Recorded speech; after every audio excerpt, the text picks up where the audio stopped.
Rasul sholat tahajud nggak ngebangunin Aisyah di sebelah.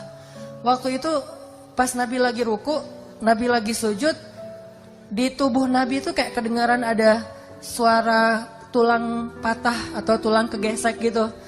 Aisyah bangun. Astagfirullahaladzim, Nabi kenapa kok kayak ada suara tulang gitu di tubuh beliau, kayak orang lagi patah tulang kan, truk gitu. Nabi sujud bunyi, Nabi ruku bunyi. Akhirnya Aisyah kasihan sama Nabi, diusap-usap di sebelah Nabi gitu. Nabi lagi sholat diusap-usap, begitu Nabi beres salat, Nabi menghadap, Assalamualaikum, ada Aisyah di sebelah. Itu tuh bedanya sholat berdua sama sendiri. Pernah sholat ditungguin pasangan? Sholat tahajud ditungguin pasangan, dia duduk di sebelah. Kok duduk di sebelah gak ikut sholat Ustaz? Lagi dapat gilirannya, periodenya, jadi dia gak bisa sholat, lagi haid. Duduk di sebelah, gak bisa sholat juga dia kayak setia gitu dampingin sholat. Apa bedanya? Bedanya pas salam. Assalamualaikum warahmatullahi. Beda. Kalau sholat sendiri, Assalamualaikum warahmatullahi. Mana sih? Gak ada siapa-siapa gitu kan. Kalau ini sholat salam, terus bedanya lagi apa? Pas amin. Waladhdallin, amin. Gitu aminnya. Kalau sholat sendiri, waladhdallin, nggak ada yang aminin. Atau kalau ada pun suaranya, amin. Kan ngeri. Jadi kalau kalian pengen ibadahnya tuh kayak nyaman gitu ya, nikah ya. Balik lagi tadi ya. Jadi salah satu di antara ciptaan Allah yang kalau dilihat itu berpahala, dan kayak gampang banget bapernya, lihat mantan. Pasangan maksudnya. Istri, bukan lihat mantan. Lihat mantan di sosmed nggak boleh. Pakai akun palsu. Kok Ustaz tahu aja sih? Pengalaman. Enggak lah, saya akun cuma satu. Hanan_Attaqi, follow. Modus. Oke, jadi gimana sih caranya kita zikir, kita nyebut nama Allah tapi kerasa di hati. Salah satunya teman-teman coba sebut nama Allah itu yang sesuai dengan masalah kita. Jadi kalau kita ada masalah, makanya kita hafal beberapa nama Allah itu sesuai dengan masalah. Kenapa ada 99 walaupun bukan batasan, karena nama Allah itu nggak terbatas kan. Cuman yang terkenal itu kan 99 tuh. Sama kayak nama Nabi kan yang terkenal itu 25 kan. Padahal yang kita kenal bukan 25 loh, 26. Ada satu lagi yang kita kenal, common, Nabi Khidir. Berarti kan Nabi bukan 25, ada Nabi Khidir, ada Nabi Yusha, Joshua, ada Nabi Daniel. Nabi itu ada lebih dari 100.000. Cuman yang terkenal 25. Nama Allah yang terkenal 99, tapi nggak terbatas. Kenapa ada 99? Biar kita tuh kalau lagi ada masalah, nyebut nama Allah itu sesuai dengan masalah kita. Masalahnya hutang, nyebutnya apa? Ya Razzaq. Kalau kita punya hutang, ya Razzaq, ya Fattah. Kalau kita kayak habis diputusin, nyebutnya apa? Ya Wadud, ya Sami'. Kenapa? Orang kalau habis diputusin kan pengen curhat kan? Curhat sama teman kadang-kadang kita baru buka curhat, dia curhat balik. Gue pengen curhat nih. Kenapa? Gue habis diputusin. Ya laki-laki emang semuanya kayak gitu. Gue juga kemarin diputusinnya dengan cara yang panjang. Padahal kan kita yang mau curhat. Kenapa dia curhat duluan gitu kan? Yang lebih parah lagi kita curhat lewat telepon. Dia dengerin loudspeaker. Udah gitu dia ngapa-ngapain, pergi ngapain gitu. Kita ngomong sendiri gitu kan, garing gak sih? Ngomong sendiri kita kayak udah bersemangat banget. Dia baik banget loh, dia mau dengar curhat gue. Ngomong panjang lebar. Terus lama-lama kita curiga, kok diam aja sih? Lu masih ada gak sih? Akhirnya dia lari dari dapur. Oh iya masih ada. Terus balik lagi. Ini itu manusia, dia bukan Sami'. Apa arti Sami'? Ini terjemahan mainstream. Saya tuh gak suka mainstream, saya pengen yang sesuatu yang baru. Tajdid dalam pemahaman. Terjemahan Sami' secara mainstream, maha mendengar. Apa sih maksud maha mendengar? Kalau menurut saya, Sami' itu bukan hanya maha mendengar, maha betah mendengar curhat. Itu Sami'. Allah itu kalau dengar kita curhat, gak pernah bosan. Allah itu kalau dengar curhat dari kita tuh nggak pernah dikasih limit. Kamu punya batas waktu 5 menit aja deh. Soalnya yang curhat kan banyak nih. Hamba-hamba semuanya bermasalah lagi pada galau nasional gitu. Ya udah kamu curhat 5 menit aja. Enggak, kita boleh curhat sepanjang malam. Begitu kita angkat tangan, Rabbi, Allah langsung mendatangi kita. Abdi, hal laka hajah? Kamu butuh sesuatu hambaku? Hal min taib, kamu pengen taubat hambaku? Hal min mustaghfir, kamu pengen minta ampun hambaku? Pengen apa? Pengen apa? Allah yang datangin kita. Allah turun dari langit dunia untuk dengan curhat kita di sepertiga malam terakhir. Allah yang datangin kita. Kalau teman kita kan kita yang datangin dia. Udah gitu kita harus bawa hadiah, kita harus traktirin dia makan, kita harus tambahin dia kuota. Ntar dia bilang, gara-gara curhat kamu tuh kuota gua habis, ya udah gua gantiin gitu kan. Kalau Allah nggak kayak gitu, dengerin curhat kita dan betah banget. Sehingga panggil Allah dengan nama yang sesuai masalah kita. Sehingga PR kita nih, challenge dari saya buat teman-teman, coba teman-teman baca terjemahan dari setiap nama di Asmaul Husna. Kan ada Asmaul Husna tuh, cari bukunya atau googling, kan ada terjemahannya. Coba pahami terjemahan itu. Salah satunya apa? Jabbar. Al-Jabbar. Al-Jabbar ini kan kalau dalam bahasa umum tuh yang maha memaksa. Yang maha perkasa, kuasa gitu. Memaksa sesuatu tuh sesuka dia. Itu Jabbar. Tapi Jabbar juga dalam makna yang lain, yang maha mengobati sakit hati loh. Itu arti Jabbar. Makanya ke dalam doa ketika kita antara dua sujud, kita baca apa? Rabbighfirli warhamni wajburni. Apa arti wajburni? Ya Allah paksain aku gitu. Enggak kan? Kan wajburni itu dari kata Jabbar. Artinya apa? Ya Allah sembuhkanlah sakit hatiku. Jadi kalau lagi sakit hati, baper, kayak nggak terima kenyataan gitu, apa sih alasannya dan seterusnya?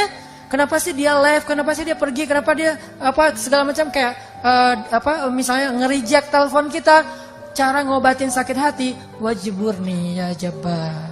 Wajburni ya Jabbar. Jadi tergantung nada nih. Kalau ya Jabbar, itu artinya yang maha perkasa dan memaksa.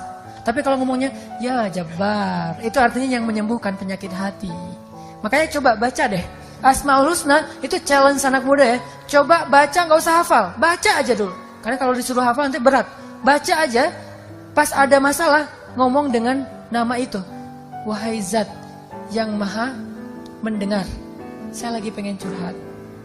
Anak saya, suami saya, apa saya, kayak gitu-gitu kan ada masalah nih, masalah keluarga. Ngomong sama Allah, tapi panggil nama yang sesuai masalah kita. Itu akan kena banget. Satu, tutorial zikir yang bikin hati kita itu kerasa. Yang kedua, coba kalau kita pengen zikir yang berkesan itu, baca juga bacaan-bacaan doa sesuai dengan apa yang pernah diajarin Nabi itu. Nabi itu banyak banget ngajarin doa-doa yang keren. Misalnya doa galau, doa kayak hampir kayak desperate gitu, kayak hampir putus asa. Bacanya apa? La haula wala quwata illa billah. Dan itu ajaib banget. Sampai ini tutorial yang ketiga ya. Kalau teman-teman pengen zikirnya berasa di hati, baca fadilah dari zikir itu. Apa fadilah? Keutamaan, benefit. Kerennya zikir itu apa? Coba baca. Misalnya nih, pas kita sholat ya. Siapa yang ketika sholat berjamaah mendengar imamnya mengatakan Sami Allahu liman hamidah. Apa artinya? Kita sering dengarkan tuh itu kan? Sehari minimal 17 kali. Sami Allah liman hamidah. 3 kata. Allah maha mendengar kepada orang yang memujinya. Itu kata imam. Imam kayak ngingetin makmum. Puji Allah, Allah lagi dengerin nih. Gitu kan maksudnya. Sami Allahu liman hamidah. Kata imam. Kita langsung muji. Rabbana lakal hamdu hamdan katsiran thayyiban mubarakan fih. Begitu kita ngomong ini, tahu nggak apa yang terjadi? Malaikat itu akan rebutan pengen doain kita. Rebutan. Gua duluan dong. Malaikat rebutan pengen nge-like caption kita. Malaikat tuh pengen nge-repost caption kita ke langit dengan kalimat apa? Ya Allah, sayangi hamba ini. Ya Allah, ampuni hamba ini. Sekarang giliran gua. Udah. Kayak rebutan orang berdoa di mana? Di Multazam Ka'bah. Kayak orang rebutan berdoa di mana? Di Raudhah Madinah. Kan itu rebutan tuh. Saya pernah tuh lagi doa di Raudhah Madinah. lagi doa, terus disenggol-senggol dari belakang. Ya Allah, ya Allah. Jadi kayak doa itu kayak nggak bisa tenang gitu, saking dorong-dorongan. Apalagi orang Indonesia, kalau udah doa bersimpuh gitu kan, duduk bersila. Ya Allah, kayaknya paling banyak masalah itu orang Indonesia gitu, karena doanya paling panjang gitu. Orang Arab kan doanya sambil jalan ya, Rabbana atina apa segala macam beres gitu. Tapi ada yang unik juga, orang Indonesia datang di Raudhah, saya liatin aja. Yang lain kan mulutnya komat kamit, ada yang bersuara, ini diam aja. Pas sudah keluar Raudhah, amin. Jadi apa maksud dia? Dia kayak ngaminin doa semua orang buat dia sendiri gitu. Ini doa cerdas nih. Dia kayak baru hijrah gitu kan, baru hijrah terus nggak baca doa, nggak tahu. Gua baca apa sih? Ya udah deh. Amin, samain aja deh yang sama yang lain ya Allah gitu. Jadi paket komplit gitu kan. Nah malaikat itu tuh ngedoain orang yang memuji Allah ketika iktidal, itu kayak orang berdoa di Raudhah loh. Kayak orang berdoa di Multazam depan pintu Ka'bah atau di Hajar Aswad. Orang kan mau Hajar Aswad tuh kan tarik-tarikan tuh. Ada ibu-ibu tuh mau nyium Hajar Aswad sampai dia akhirnya kelempar ke atas. Kan semua di sana orang berhijab kan. Dia kelempar di atas, pas sampai kelempar atas, kelempar ke depan. Udah di depan dia nyium Hajar Aswad, kelempar lagi ke belakang, hijabnya ketinggalan di Hajar Aswad. Dia kelempar ke belakang, terus dia, alhamdulillah bisa cium Hajar Aswad, bu kepalanya, astagfirullah gitu. Ini nih hebohnya orang pengen apa? Pengen doa di sana kan ya. Nah ternyata malaikat itu juga ada kayak momen-momen kayak gituan. Bukan cuma manusia doang kayak gitu. Kita pernah kayak gitu di pas umroh dan haji. Malaikat juga pernah. Kapan? Salah satu momen malaikat rebutan berdoa itu adalah ketika Sami Allahu liman hamidah. Kita di belakang, Rabbana lakal hamd hamdan katsiran thayyiban mubarakan fi. Itu malaikat rebutan pengen doain kita. Udah dong, gua dong. Ada berapa malaikat? 70.000 malaikat. Kebayang nggak tuh keutamaan doa itu tuh? Baru baca gitu doang. Makanya kalau kita tahu fadilah, keutamaan setiap zikir, setiap kalimat yang kita baca, itu kita bakal semangat banget loh, berasa loh di hati. Kayak tadi lagi sholat, bukan GR ya, karena emang Nabi yang ngomong gitu kan. Jadi pas saya bilang, Sami'allahu liman hamidah, saya sendiri juga baca, Rabbana lakal hamdu, hamdan katsiran thayyiban mubarakan fi. Bukan saya GR, jadi tapi kayak nggak mungkin juga malaikat bilang, ngapain sih lo kayak GR banget, kita nggak doain lo, nggak mungkin. Malaikat tuh rebutan, jadi kita kayak, alhamdulillah didoain malaikat, kayak pengen iktidal yang lama. Kan 70.000 malaikat ngantri gimana tuh? Bisa semalaman kan? Kalau seandainya saya mau tuh, seharusnya Rabbana lakal hamdu hamdan katsiran thayyiban mubarakan fi. Udah aja diam. Cuman saya khawatir makmumnya yang curiga. Jangan-jangan Ustadz meninggal berdiri ini. Husnul khotimah gitu kan. Akhirnya digantiin dari belakang. Gitu. Jangan, itu sikut menyikut ya. Jangan ikutin cara kayak gitu. Tapi artinya itu keutamaan. Belum lagi nanti pas kita sujud. Pas begitu kita sujud, itu posisi kita paling dekat sama Allah loh. Paling dekat gimana? Allah tuh kayak duduk di sebelah kita. Walaupun nggak ada perumpamaan untuk Allah ya. Karena Allah tidak seperti laisa kamitslihi syai'. Ini hanya analogi kedekatan nih. Bukan analogi Allah seperti apa. Analogi qurbah, dekatnya Allah. Itu kayak kalau kita sama temen tuh kayak lagi nempel kulit sama kulit. Lu ngomong apa? Lu mau minta apa gitu. Kayak ayah sama anak, ibu sama anak. Anakku digendong, didekap gitu. Allah tuh lagi mendekap kita. Kapan? Pas kita sujud. Jadi begitu sujud kita tuh berasa lagi didekap Allah. Ngapain bangkit cepat-cepat? Kalau kita sholatnya sendiri. Kalau sholatnya berjamaah ya harus bangkit waktunya. Daripada nanti makmumnya curiga. Tiba-tiba ada yang lagi sujud lama gak bangkit. Ada yang gini. Apa sih imamnya? Jangan-jangan batal. Tiba-tiba ntar imamnya hilang, tinggal makmum gitu kan ya. Kenapa? Batal wudhu gitu. Akhirnya sujud yang lama. Kenapa? Karena Allah lagi dekat banget sama kita pas kita sujud. Sehingga kita baca Rabbi ilaika aslamtu wa bika amantu wa alaika tawakkaltu. Bukan wa alaika aftartu wa bika apa? Itu mah doa iftar ya. Enggak. Ini artinya teman-teman 3 itu ya. 1, hafal Asmaul Husna. Kedua, hafal doa-doa yang diajarin Nabi, diajarin sahabat, diajarin ulama. Boleh nggak Ustadz doa kita bikin sendiri? Boleh. Selama itu baik. Kok boleh Ustadz? Berarti bid'ah dong? Nggak bid'ah. Emangnya di zaman Nabi itu ada doa tentang ujian nasional nggak? Terus kalau anak kita ujian nasional doanya gimana? Nggak bisa doa dong Ustadz, kan nggak ada contohnya dari Nabi. Soalnya anak Nabi nggak ada yang ikut ujian nasional. Doa itu adalah ibadah mutlak secara fikih. Arti mutlak, bebas selama dia baik. Beda dengan muqayyad. Kalau sholat itu muqayyad, udah ada aturannya, how to-nya. Kalau doa mutlak bebas. Kita bisa berdoa nggak angkat tangan, freestyler gitu kan. Lu lagi ngapain? Lagi doa, kok nggak angkat tangan? Gua free ride. Jadi kayak nggak ngangkat tangan gitu. Ya Allah, santai banget anaknya. Nabi pernah doa nggak angkat tangan? Pernah. Doa apa? Doa pas naik kendaraan. Karena Nabi baca doa itu pas lagi naik. Kebayang nggak angkat tangan lagi naik kendaraan? Gimana tuh? Apalagi moge naik Harley. Sambil naik tuh, sambil baca doa kan nggak mungkin ya, sambil angkat tangan. Pasti Nabi pegangan setir gitu kan. Setir itu adalah tali kekang onta, itu setirnya gitu. Jadi doa nggak pakai angkat tangan boleh. Atau angkat tangan juga boleh, gini. Ada yang angkat tangannya gini. Girly banget sih. Kan dia, kenapa kok gitu? Aku kan feminim sih. Jadi doanya tuh kayak girly banget gitu kan. Ada yang doanya standar gitu, ya Allah. Ada yang kebuka, ada yang ketutup, tergantung gayanya masing-masing. Ada juga yang doanya tuh kayak berharap banget. Ada yang kayak gitu. Ada yang doanya tuh gini. Pernah nggak ngeliat? Nabi ketika malam perang Badar, doanya tuh gini. Itu namanya istighosah. Ada ayatnya? Ada. Il tastaghithuna rabbakum fastajaba lakum. Di surat Al-Anfal, ketika kalian beristighosah kepada Rabb kalian. Jadi istighosah itu ada dalilnya. Il tastaghithun rabbakum, ketika kalian beristighosah kepada Rabb kalian. Apa arti istighosah? Doa yang sangat panjang, semalaman. Nabi berdoa dari habis Isya sampai subuh. Doa, apa yang diminta sama Nabi? Ya Allah, menangkan kami besok. Ya Allah, kalau kami besok semuanya terbunuh, nggak ada lagi orang yang akan menyebut namamu di muka bumi. Saking Nabi berharapnya, Nabi mengangkat tangannya setinggi mungkin sampai jatuh syalnya Nabi diangkat lagi sama Abu Bakar.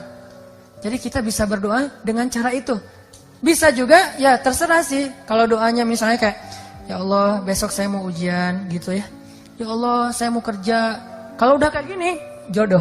Ya Allah. Nah, yang paling tinggi itu bab jodoh ya. Biar cepat diijabah gitu. Ya Allah besok saya mau menghadap calon mertua yang berkumis tebal. Dan dia kayak serem banget gitu. Ngomong sama Allah. Bisa angkat tangan. Yang ketiga caranya gimana? Doa dengan nelunjuk. Nelunjuk ini bukan ya Allah harus loh ya. Bukan. Orang Arab kalau angkat tangan dengan nelunjuk. Ini maksudnya apa? Iya karena abudu. Wa iya karena selain engkau satu-satunya ya Allah. Makanya di Mesir tuh pas saya lagi kuliah di Mesir. Kalau lagi kunut itu keren banget loh. Kolosal banget. Jadi imamnya baca gini, Allahumma hdina fi man hadait. Makmumnya bukan bilang amin, bilangnya apa? Ya Allah. Itu serentak satu lapangan besar. Apalagi bulan Ramadan sampai jalan-jalan tutup semuanya. Wa'afina fi man afait. Ya Allah, gitu serentak. Itu tuh kolosal banget, keren banget. Makanya mudah-mudahan ini jadi tren juga ya di anak muda. Kita sholat subuh berjamaah. Begitu imamnya kunut, Allahumma hdina fi man hadait. Imamnya jangan buru-buru. Allahumma hdina fi man hadait. Jangan gitu, yang santai. Biar apa? Biar aminnya serentak. Kita aminnya di belakang, amin. Aminnya tuh amin cowok. Jangan amin, jangan gitu. Amin cowok, amin. Begitu wa'afina fi man afait. Amin. Itu kan keren ya. Jadi kayak kolosal gitu subuhnya. Wah, Masya Allah itu luar biasa. Dengan syarat imamnya tahu gimana cara bikin crowd itu. Dia manajemen crowdnya tuh bagus si imamnya teh. Dia ngerti cara bikin crowd itu jadi kayak dia jadi center of interest tuh dia ngerti banget. Nah imam kayak harus ada pelatihan juga kayaknya. Imam gimana cara perform yang bikin crowd itu jadi interest ke dia kayak gitu-gitu. Itu keren banget. Sehingga mudah-mudahan ini jadi kayak kebangkitan Islam dimulai dari Indonesia. Karena kata Nabi di akhir zaman kebangkitan Islam itu datangnya dari timur. Dan yang paling timur mayoritas muslim terbesar di dunia itu adalah Indonesia. Dan Indonesia punya harapan untuk itu. Kenapa? Di mana-mana dalam sejarah selalu kebangkitan itu dimulai dari anak muda. Termasuk Islam di zaman Nabi. Ketika awal Nabi berdakwah, 90% orang yang pertama masuk Islam itu syabab, pemuda semuanya. Dan Indonesia mulai tahun depan akan menjadi negeri dengan mayoritas penduduknya anak muda.